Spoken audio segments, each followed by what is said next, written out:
certain things are self-evident. You saw it all. Now, whether the 14th Amendment applies, I'll let the court make that decision.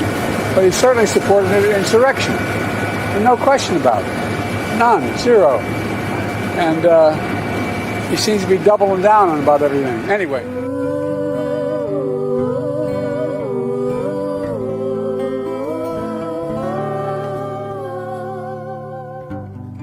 I'm dreaming of a white hat Christmas, when every crook will be exposed,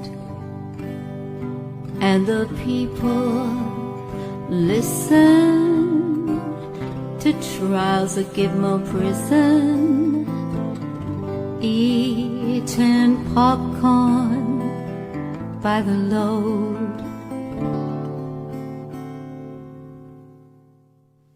I'm dreaming of a white hat Christmas, with every truth the post I write. May your children be safe at night, as they lock the liars up for life. I'm dreaming of a white hat Christmas, when John Jr. makes a show, Michael Jackson singing and Elvis swinging, and Princess Di has a healthy glow. I'm dreaming of a white hat Christmas, where we go on, we go on, and the truth is laid out for all, and the tyrants of this world will fall.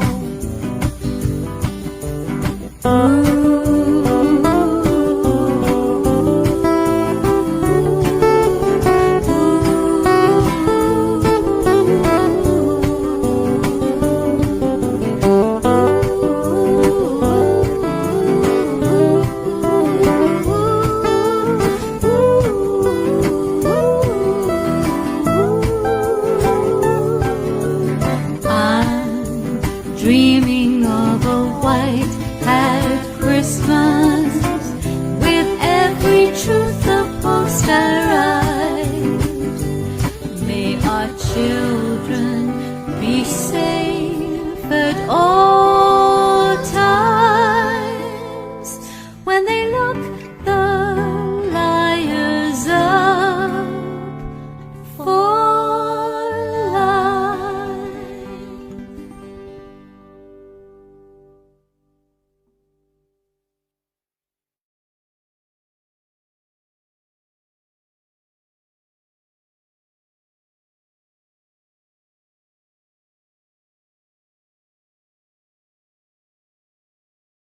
Do you guys remember back, 5 years ago, you started hearing the phrase all the time, we must protect our democracy, protect democracy.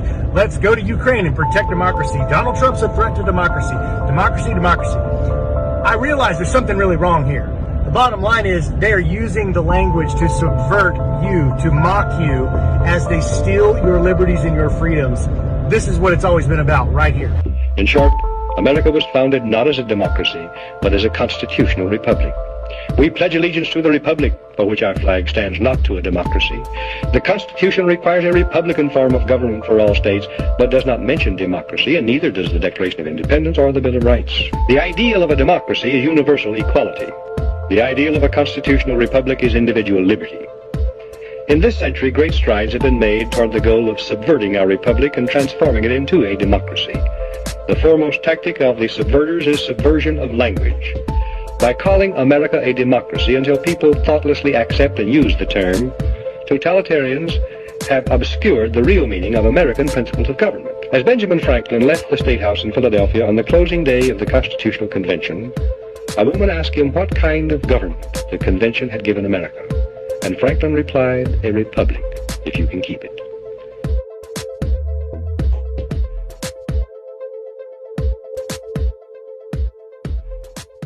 I don't think we'll ever get to the 2024 election. I think things are going to implode in Washington before then. I think our economic financial condition is fragile. It's going to come home to roost in ugly ways. I will tell you, I don't know exactly how it will happen. I think we're going to end up in a situation where we find out the banks are closed for 2 or 3 weeks and nobody can get into them. Do you think so? I think we're going to run into something like that, yeah. I also think that the levels of violence and criminality in our cities is so high that it's going to spill over into other places in society. People that normally think they can live remote from the problem are now beginning to be touched by the problem. Then I look at this thing in Ukraine. I think Ukraine is going to lose catastrophically. It's going to be a complete collapse. And that, too, is going to have an effect here at home because people are going to say, well, wait a minute. Everybody told us Ukraine was winning. Everybody told us X, Y, and Z. I mean, it's sort of the Russian hoax on steroids. All of those things are going to come together or converge in some way that's going to prevent us from reaching, the status quo. Oh, another election. Oh, another set of campaigns. Russia recently had their presidential election, and Vladimir Putin was reelected in a landslide. A lot of people said, hold on, something's up here. This doesn't make any sense. I don't feel like this election's legitimate. So Putin immediately scheduled a press conference and called all the election deniers terrorists. He coerced companies into kicking them off their apps, closing their bank accounts and the likes. And then when the inauguration came, Putin surrounded himself with over 20,000 troops, with attack dogs, armored personnel carriers, and barbed wire. Then after he went through the inauguration, he ordered the KGB to raid the homes of his top opponent and all of his known accomplices. And then he had the courts make it so that opponent couldn't appear on the ballot in the next election. What a monster Vladimir Putin is. He didn't do any of that. That was Joe Biden. Chat with somebody at Luton Airport, a Border Force official, came out with an astonishing statement. And that is, people who are currently claiming asylum in the UK are going home for Christmas. So presumably they fled their country under fear of persecution or whatever, but it's safe to go back at Christmas. This is an absolute outrage. You couldn't actually make this up, could you? Because people are coming here claiming asylum. Now, certainly some of them will be genuinely in fear of their lives. However, if you are in fear of your life, you are not then going to pop home for Christmas, are you? Now, we know that a number of people crossing the channel in small boats are economic migrants. Often paperwork will be destroyed. So what they say, it's difficult to know what the reality is. But quite astonishing, yes, this Border Force chief at Luton Airport has revealed that the exit checks that they do on some people, I think fairly randomly, has revealed that a number of asylum seekers are popping home for Christmas and presumably will be allowed back in. You would think if they went, having claimed asylum, that they wouldn't be coming back in, but there you go. I mean, there are so many questions that need to be asked. A, they presumably thought they weren't safe, but they're okay at Christmas. That in itself is a complete misnomer. Second, they can afford to travel back home and return. That in itself, it defies belief. Thirdly, surely anybody doing this should immediately forfeit their right to claim asylum in the UK. Well, this story's only come out in the last couple of hours, hasn't it? I'd be amazed if this doesn't get a whole lot more attention, because it does seem quite incredible, and the absolute opposite of people fleeing in fear of their life. People fleeing in fear of their life do not go back home for Christmas. Yeah, Catherine Forster, I think a lot of people out there will think people are being absolutely having the mickey taken out of them. Must be stronger, more determined, and more committed to saving America than the MAGA Republicans are destroying America. The MAGA Republicans don't just threaten our personal rights and economic security. They're a threat to our very democracy. They refuse to accept the will of the people. You and 81 million Americans voted to save our democracy. Donald Trump isn't just a former president. He is a defeated former president. We just have to vote, and make sure no one ever has the opportunity to steal an election again. You stole the election! You stole it! You stole it, guys! You stole it! You're a pedophile too! And together, as Americans, we will get to the promised land! Promised land! We'll get there. And no matter what tries to destroy our way of life, we will rise from the ashes. We will never die. And And you know why? Because we are the United States of America. They are going to try to destroy every church. They're going to try to audit every Christian. These people, they're lawless and they have no boundaries, right? And they're godless. Patriot Mobile. They aren't just a wireless provider. They are a political movement. Here is their executive director. My name is Lee Wamskant, and my pronouns are Bible believer, Jesus lover, gun carrier, and mama bear. That means more than 100,000 students now go to schools controlled by people elected by this weird conservative cell phone company. Hillsdale College is this small conservative Christian school, a school that, despite being small, is really punching way above its weight class. We talk about a movement that's going across the country. This is not something that ends in Florida. This is the bread and butter of the new conservative movement. We're only just now starting to understand just how pervasive this is. And part of this Christian conservative ideology is standing firm that you will not make my kids accept LGBTQ students. You will not force us or any teachers to address kids by their chosen pronouns. We're in a period like the Revolution, we're in a period like the Civil War. It's going to be tough, and you're going to see who stands up and who doesn't stand up. So, to me, it's most important that we continue on building this army of the awakened. We're not going to debate this out. We're not going to hug it out. We're not going to convince them. They'll never convince us. We'll never convince them. What we have to do is get the citizens of this country, as many as possible, awakened to what the reality is, and then get them to the ballot box and make them become advocates for this nation.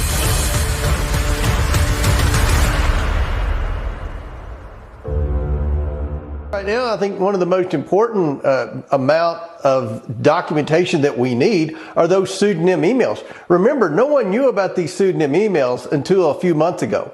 We found that Joe Biden was using at least 3 fake names on government emails.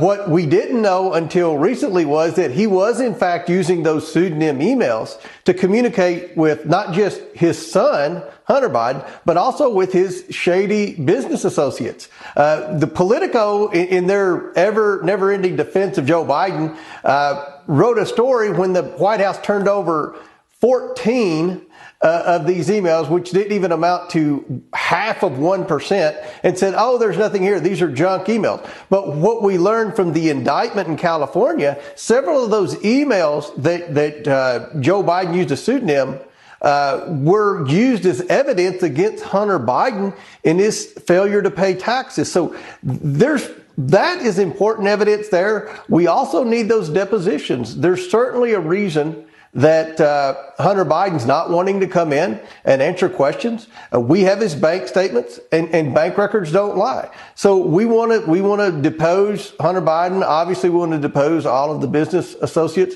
but we also need those pseudonym emails, and we also have questions for the National Archives. Which countries were involved in the documents that Joe Biden mishandled? That's something that I think is very important of our investigation, because we've identified, Jason, a couple of emails that Hunter sent to people in Ukraine, for example, that we believe may have been classified documents that Joe Biden mishandled, that were in possibly the garage of Joe Biden's house where his son was living.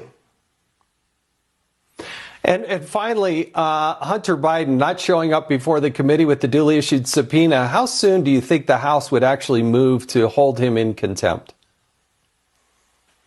I hope it's as soon as we get back. I mean, I think most of my colleagues will go home. They'll spend time with their family. They'll go to ball games. They'll hopefully go to the grocery store. They'll hear from their constituents. And the constituents want to know what's going on here. They want to know, is our president for sale? Has our president been conspiring with our enemies around the world for millions of dollars that was sent to his family? This isn't normal behavior. And the media can write no evidence all day long. That's not going to change the fact that there's a lot of evidence. There are a lot of questions here that this family has failed to answer. The media, thinks that they can attack me or Jim Jordan and it's going to discredit this investigation. But poll after poll shows a majority of Americans Republicans are keeping up with this, and they expect someone to investigate public corruption. They know the FBI has failed to do their job. They know the IRS has failed to do their job.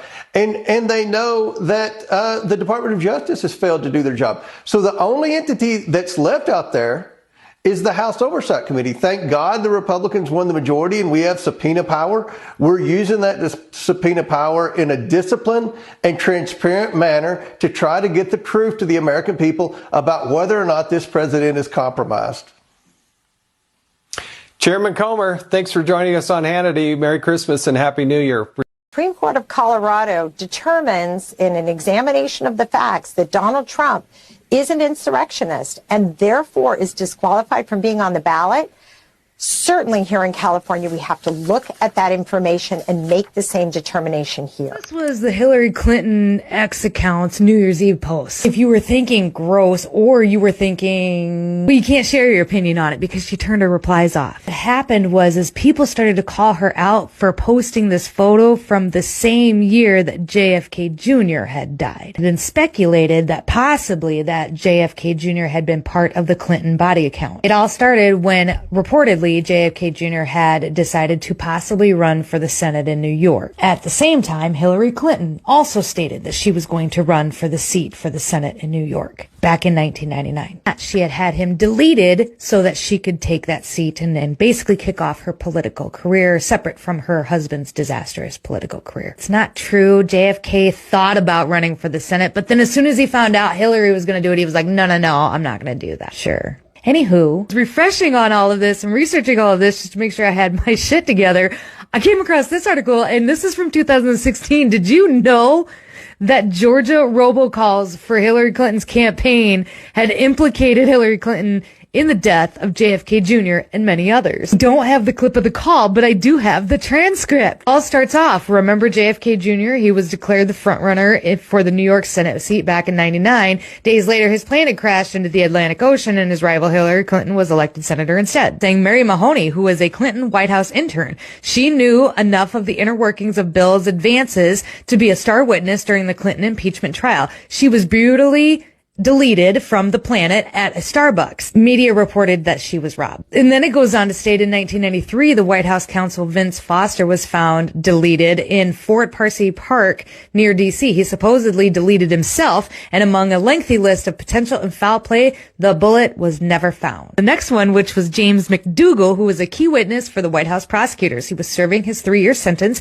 for bank fraud at the Fort Worth Medical Center in Texas, and just before he was supposed to give his testimony to the grand jury, McDougal suffered a heart attack in solitary confinement. According to news sources, he had chronic circulatory problems, so that was just coincidence. The next one that it talked about was in 2015, and his name was Walter Scheib, and a White House chef under the Clintons had joined the list. His body was found at the bottom of a river nearly 2 miles from the base of the trail which he was reportedly hiking. An autopsy had determined that his death was accidental drowning. Last but not least, the robocall ends with Sean Lucas, who was the lead attorney in the fraud case against the DNC, who was found lying in his bathroom floor by his girlfriend when she returned home on August 2nd. His death was reported classified pending results of an autopsy. To this day, questions remain surrounding him, these and the other deaths of people who were once close to the Clintons, questions that will likely remain unanswered. And then the robocall abruptly ended. I never got that call, but I sure to shit wish that I had. There's a difference between the people of Israel and the government of Israel. There's a difference between Palestinians and Hamas. Just like there is a difference here between the American citizens and our government. How would you feel if the rest of the world judged us based upon our government and not our people? Which I actually believe a lot of the enemies of our country right now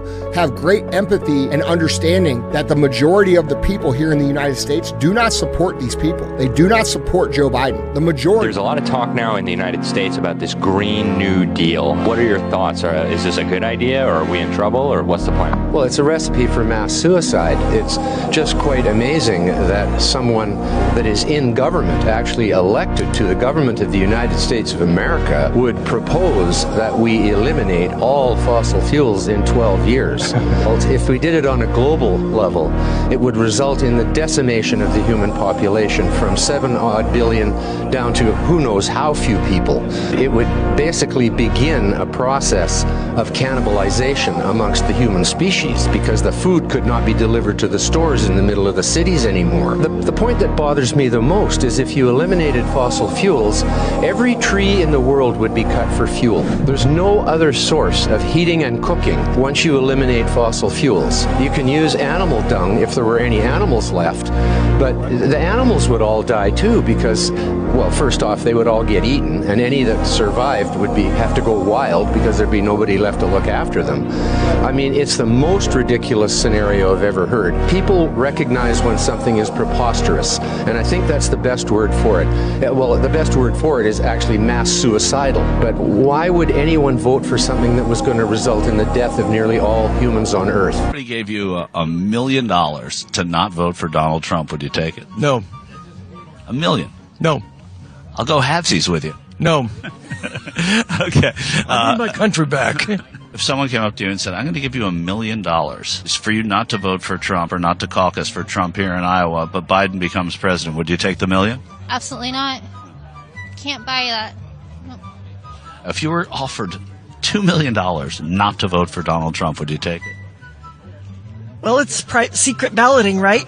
I can say what I did and they'll have to believe me. That's true. Good point. What if you were offered $3 million not to support Donald Trump? Would you take it? No. No. Would you go halvesies with me? Could I make a sweet deal, a sweeter deal? No.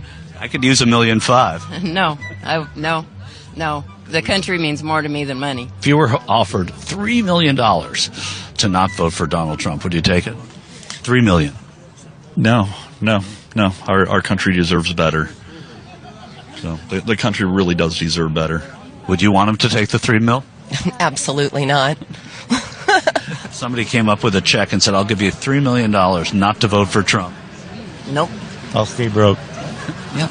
They can take their money and shove it. 54% of Americans, Mike, hold on 1 second. 54% of Americans 54% of Americans approve of the Colorado Supreme Court's decision to kick Donald Trump off the state's 2024 presidential primary ballot. 54% of Americans approve of it. Only 35% of Americans disapprove of it. The survey conducted by YouGov America found that 84% of Democrats, 48% of independents, 48% of independents, and 24% of Republicans approved of the ruling.